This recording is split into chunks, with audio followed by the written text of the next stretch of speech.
ثبت لدى المجلس الكريم أن يوم غد الجمعة اليوم الأول من شهر رمضان المبارك هاي بكرة لعام ألف. رمضان ياي. ها مين جا مين؟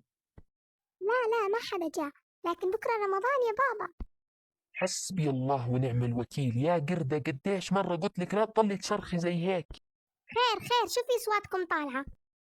أمي بكرة رمضان، حكوا على التلفزيون بكرة رمضان.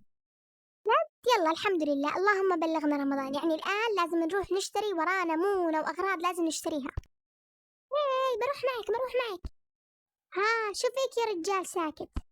ها لا يلا الحمد لله، إن شاء الله هسه أعطيكي فلوس، يلا اقعدي.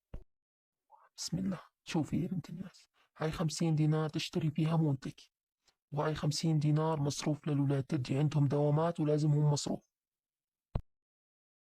ها و50 وش بدها تكفي؟ هي تكفي مونة ولا تكفي عزايم ولا تكفي رز ولا سكر؟ زيد كمان.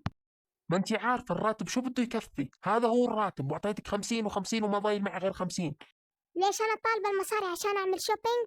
هاي المصاري عشان أشتري لكم أكل، وبكرة بدك تعزم، شو أسوي أنا؟ اسمعي جاي، لا توجعي لي راسي، انا رايح ابدل، اذا بدك تطلعي يلا، ما بدك تطلعي خليني انام.